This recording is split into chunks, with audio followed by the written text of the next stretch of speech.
is what you're made of. You are perfect and pure, even if you're not sure. It's what you're made of. L-O-V-E, love. That love is a decision that we make. It's a decision that we make right here, right now. It doesn't matter what happened yesterday. It doesn't matter what you think might happen tomorrow. It's a decision we have to make right here and now to love ourselves and our neighbor as ourselves. Where did we end off last year? We were creating miracles, right? This was going to be the year of miracles. And you know that we need it. It's going to take a miracle, isn't it? It always requires a miracle for us to get back into alignment with truth. We have to make the decision to love, but then we need help, don't we? We need help to keep that love flowing among all of us. If you want to be the light of the world, which is your destiny, you're going to have to make that decision. You're going to have to say, what do I believe inside? What's in my heart? Forget about anybody else. Anybody. It doesn't matter. You have to make your own decision of what you want to represent and who you want to be in this world. If you're going to follow Yeshua, if you're going to follow the teachings of the one you call Jesus, you're going to have to embody the light. He says you are the light of the world. And that's both a statement of spiritual truth, but also of human potential. It is your potential within, but you have to activate it through your decision making. Each one of us has the ability and has the power, and I might add, has the destiny to embody the Christ light within us. If it's already the essence of our being, then it can't be that hard. All we have to do is make the decision. Make it the focus of our life. We're too distracted by all kinds of things.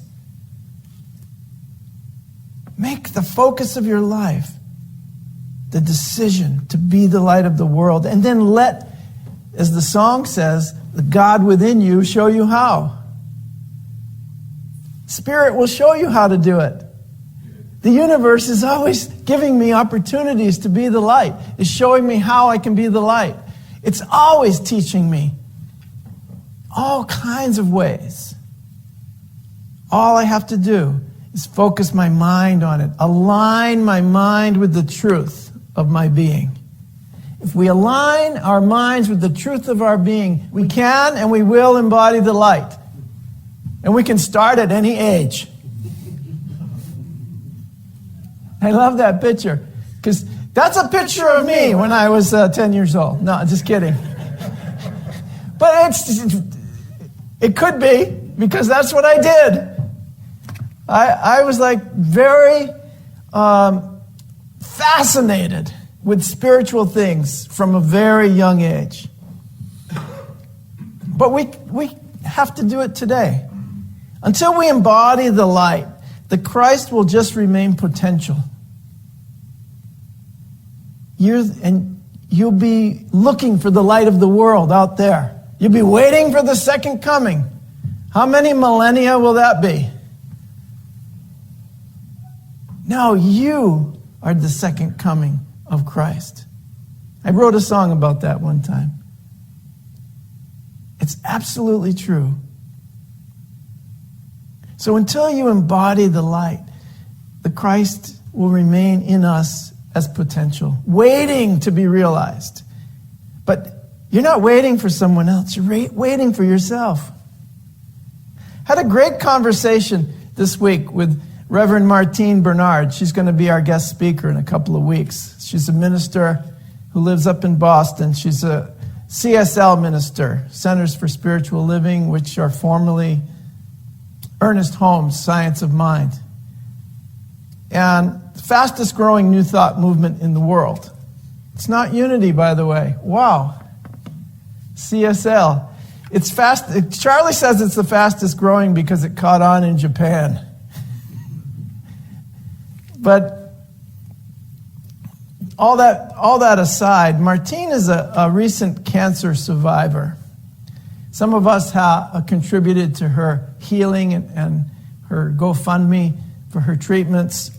And I was talking with her, and she said that the biggest thing that happened to her was she began to embody the light for real. Like she's been teaching this, and she's been walking this path, and she had to finally do it herself for her own body. She had to embody the light. There was some procedures that she didn't want to have that were very invasive. There were some that she accepted because Spirit said accept those. But she had a spiritual healing of stage 4 cancer. She'll talk about it when she comes. But the biggest thing is, on the phone I was mentioning how my back is a miracle, by the way. How's your back feeling, Jack? Really good. Isn't that amazing? We walked in here like this. Both of us were like, oh, my aching back. And he was on the floor when I came in. He was right here stretching his back on the floor. Both of us were like that. Now I feel like $1 million. Why is that? Spiritual energy. We're here to come on. We're here together, loving one another in giving spiritual energy. We're connected. We're connected in a place of healing. We're connected in a place of light.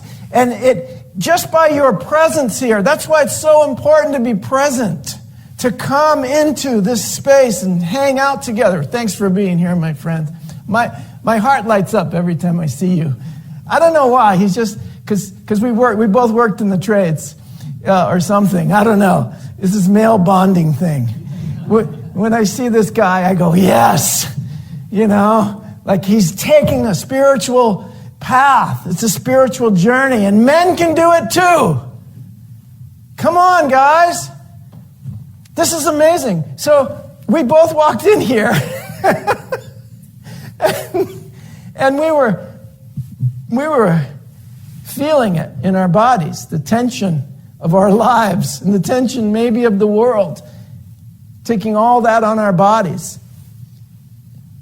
Right there, lower back, safety, support, perhaps finances, all of it dealing with survival. And this is in unity, that's your strength center. Your strength is your lower back. That's where your strength resides, your foundation, your lower back. So when we begin the service, when we sing a few songs and we come together, say a few prayers, all of a sudden, what happens? I feel supported. Oh, I feel safe. Oh, I feel like everything's going to be all right. I feel like miracles are possible. And I'll tell you right now, I am a walking, talking miracle. And he is too. Because his purpose in life is, this I'm talking about Jack, is to bring music to people and to change the energy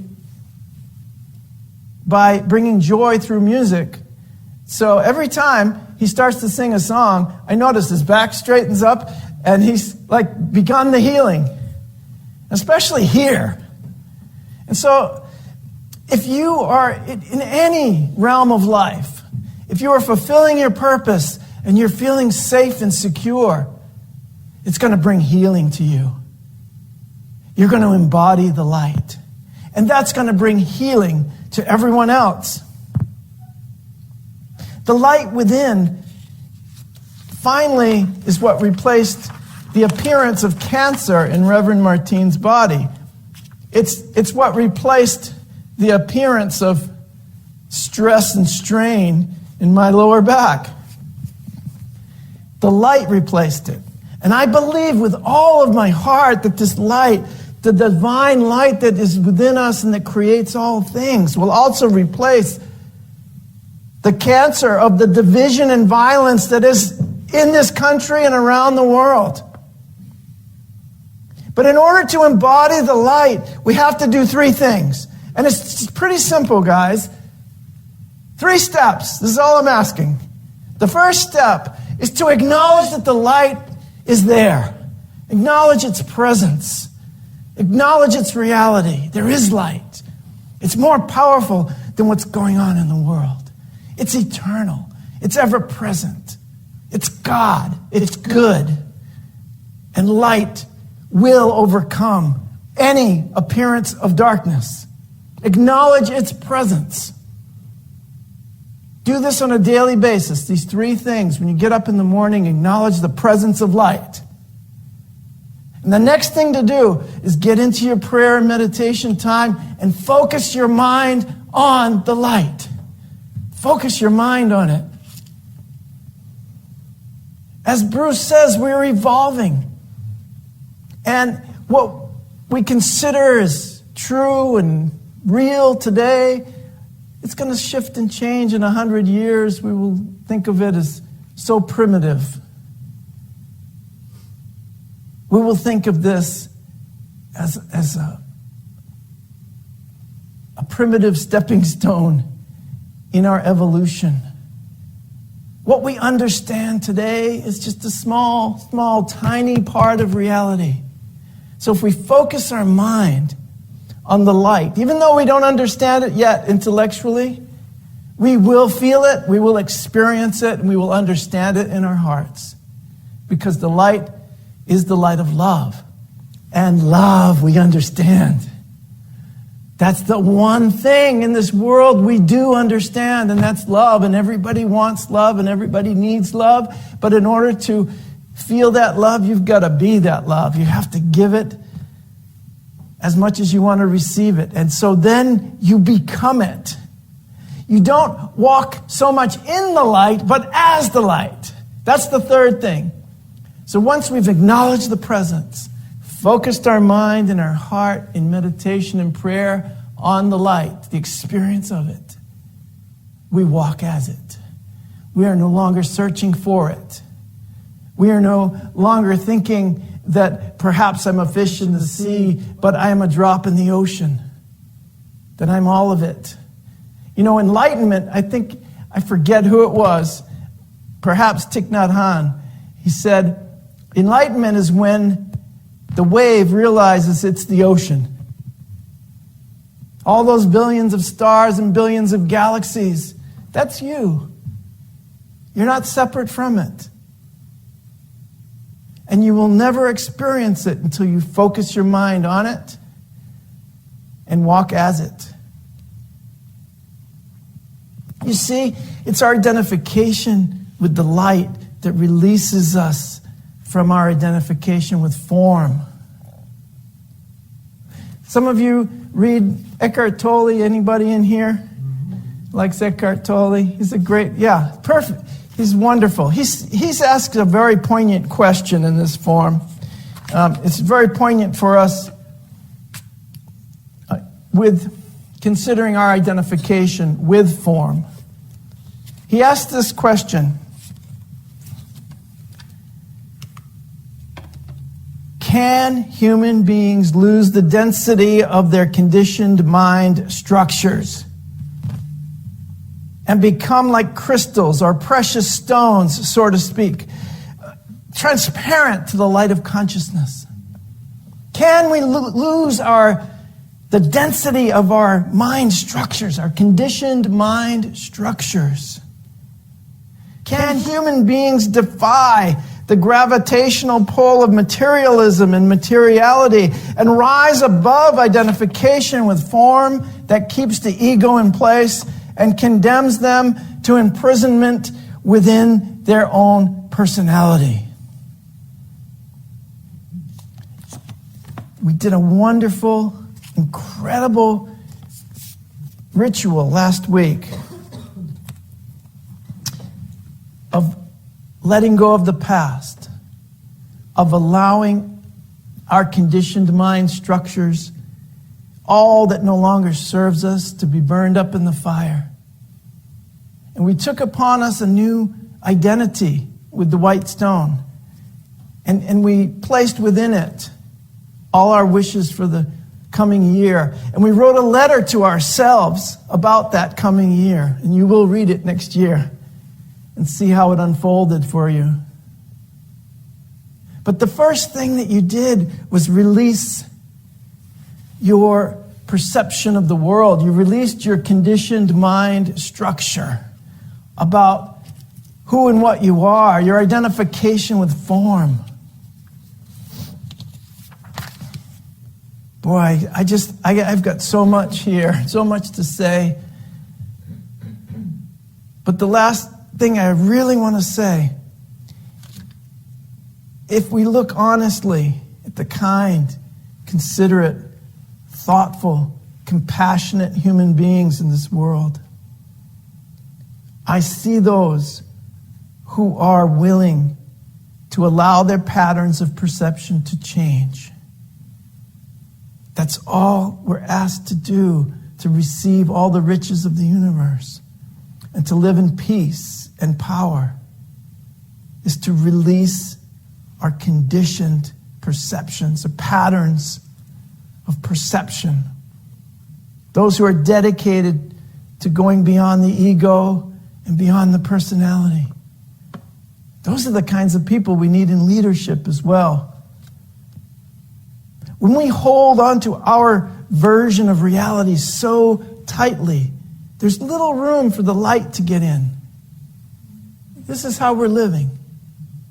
In our head, trapped in a cloud of perception, trapped in a cloud of violence, separation, division.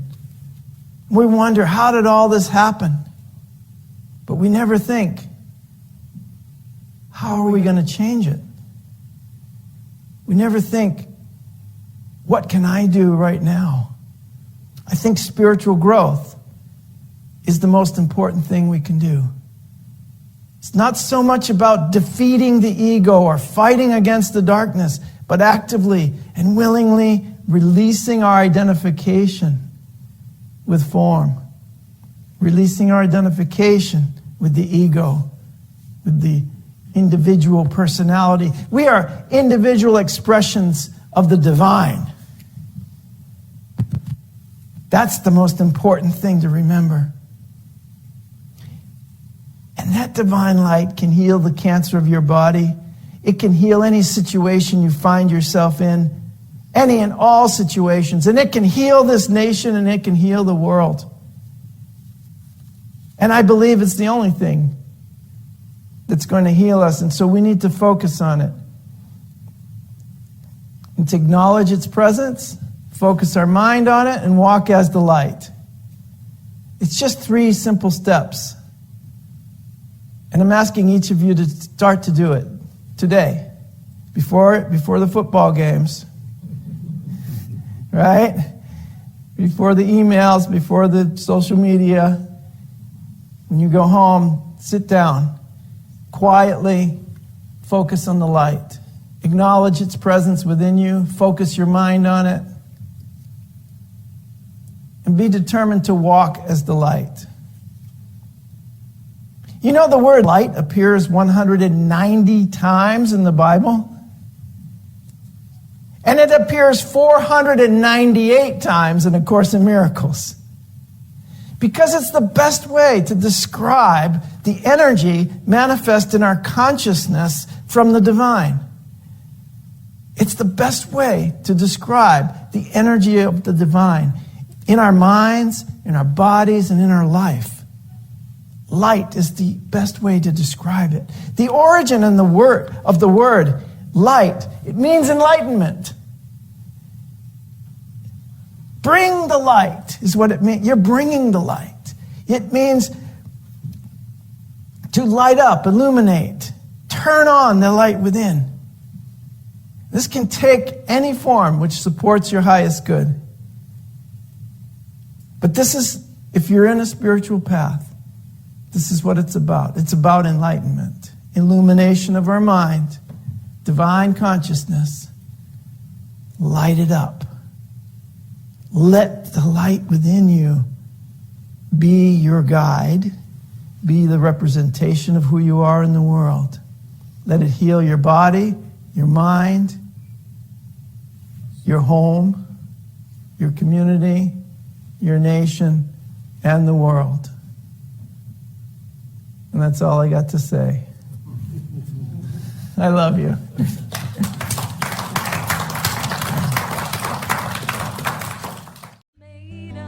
You have been watching the message from our Sunday celebration service here at Unity on Cape Cod, providing a positive path for spiritual living.